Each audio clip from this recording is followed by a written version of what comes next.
AWS HealthScribe, AI in healthcare, and I'm just going to set the mood lighting here. So AWS has a 3-stack AI capability, right?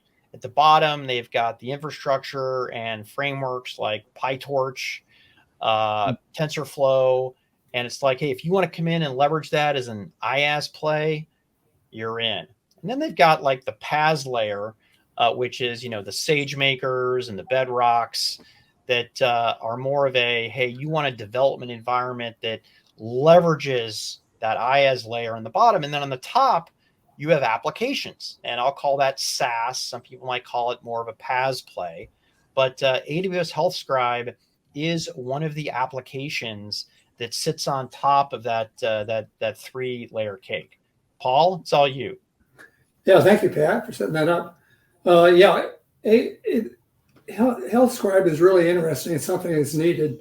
It's basically a combination of voice recognition and generative AI, and it's used to create charts for office visits. It'll record the patient, record the doctor, and it will create the chart, what happened. It'll specify medical terms, medical conditions and stuff like that.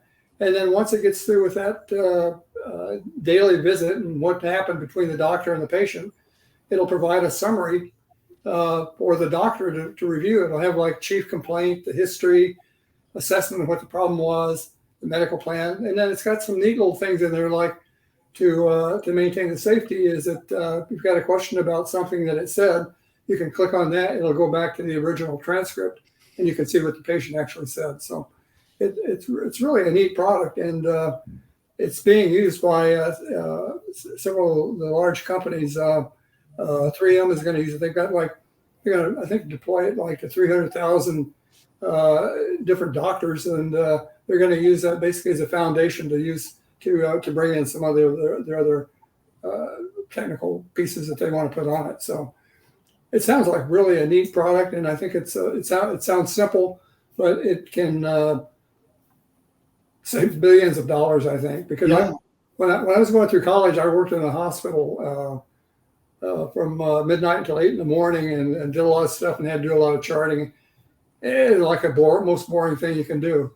And, they've got a voice recognition now, which is really good, but it doesn't have the patient aspect of it. So it's going to free up a lot of time, and it's going to reduce a lot of errors in terms of coding information for the insurance, lower the cost. I mean, just a lot of different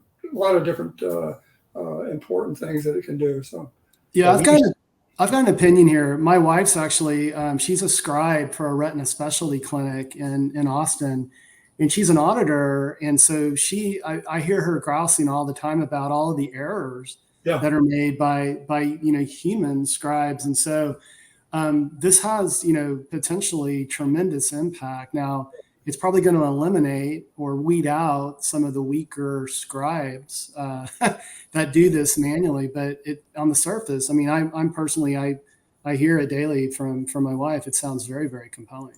Yeah. Not only do they misspell things, you can't read what they're writing. So. Mm-hmm.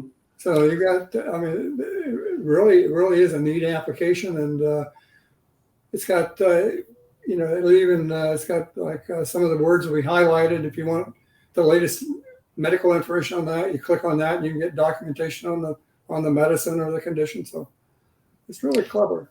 Yeah, big picture, anything that can reduce costs or improve outcomes in healthcare is important. If you look at the percentage of GDP of healthcare versus overall GDP, it's just skyrocketing.